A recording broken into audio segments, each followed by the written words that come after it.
சதுர வடிவிலான காலண்டரில் வெள்ளிக்கிழமை மாலை என சிவப்பில் குறிக்கப்பட்டிருந்தது. அந்த மாலை 14 வயதை எட்டிய எங்கள் நால்வருக்கும் ஒரு இனிமையான ஆனால் எதிர்பாராத ஒரு இரவின் தொடக்கம். பிரியாவின் பிறந்தநாள் கொண்டாட்டம். நாங்கள் நால்வரும், நான், லியா, தர்ஷா, சாய், பழைய பெரிய வீட்டில் சேர்ந்து கொண்டாடினோம்.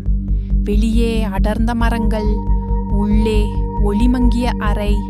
அந்த வீட்டில் அந்த இரவு நம்மை எதிர்நோக்கியது. சிரிப்புகளுக்கு பிறகு அமானுஷ்ய கதைகள் தொடங்கின. லியா, எங்களிலே மிகவும் பயந்தவள், மெதுவாக சொன்னாள். எங்க தாத்தா சொல்லுவாரு, சில பழைய வீடுகள்ல கதவுகளுக்குள்ள ஆன்மா மாட்டிக்கிட்டு இருக்கும். யாராவது கதவை திறந்தால்தான் அந்த ஆன்மா வெளியே வரும். ஆனால் அது நல்லதா கெட்டதான்னு யாருக்கு தெரியாது. அந்த குரல் அறை முழுக்கமெல்ல ஒலித்த போது காற்று நின்றது. திடீரென்று டும், ஒரு வன்மமான இடிச்சத்தம் வீட்டு பிரதான கதவிலிருந்து வந்தது. நால்வரின் இதயமும் ஒரே நேரத்தில் துடித்தது. அது யாரோ கோபத்தில் கதவை மோதியது போல் இருந்தது. அந்த சத்தத்துக்கு பிறகு நாங்கள் ஒருவரை ஒருவர் பார்த்தோம்.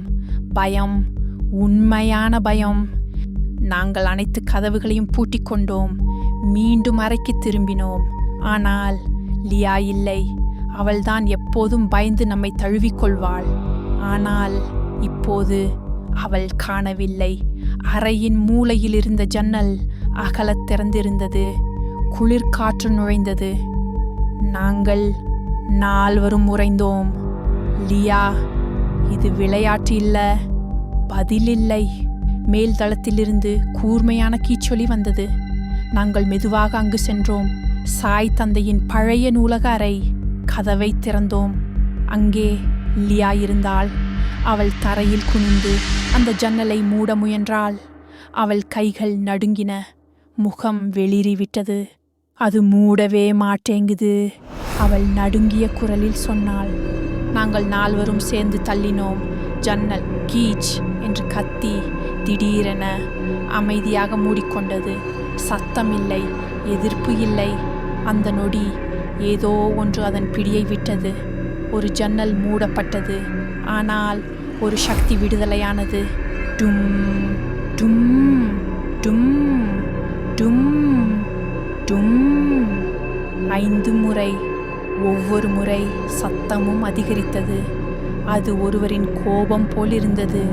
நாங்கள் பயந்து ஓடவில்லை. அந்த சத்தம் நம்மை தன்பால் இழுத்தது. நாங்கள் பிரதான கதவுக்கு சென்றோம். 3 கண்கள் என்னை பார்த்தன. நீதான் திறக்கணும் என்றார்கள். நான் கைப்பிடியை பிடித்தேன். கதவை மெதுவாக திறந்தேன். வெளியே இருள் மட்டுமே, யாருமில்லை. ஆனாலும் ஒரு உணர்வு, யாரோ இருக்கிறார், நம்மை பார்த்து கொண்டிருக்கிறார். கதவை மூட முயன்றேன். அது நகரவில்லை. ஏதோ கண்ணுக்கு தெரியாத ஒன்று எதிர்த்தது. பின்னர் அந்த குரல் ஆழமானது, குளிர்ந்தது. என்னை விடுவிக்கவும். அந்த 2 வார்த்தைகள் என் மனதிற்குள் பதிந்தன. அது கெஞ்சல் அல்ல, ஒரு கட்டளை. மறுநாள் காலை எல்லாம் இயல்பாக இருந்தது. கதவுகள் அமைதியாக இருந்தன. நாங்கள் நடந்ததை பற்றி பேச முடியவில்லை. பேச முயன்றால் ஏதோ ஒன்று தொண்டையை கசக்கிக் கொண்டது. வார்த்தைகள் வெளியே வரவில்லை. அந்த இரவுக்கு பிறகு எங்கள் கனவுகள் மாறின. ஒரே கனவு. பழைய கதவுக்கு பின்னால் யாரோ இருக்கிறார்கள். என்னை விடுவிக்கவும் என்ற குரல் ஒலிக்கிறது. அது யாருடைய விடுதலை? எங்களுடையதா அல்லது அந்த ஆத்மாவினதா? பதிலில்லை. பின்புலத்தில் மெதுவான காற்று ஒலி.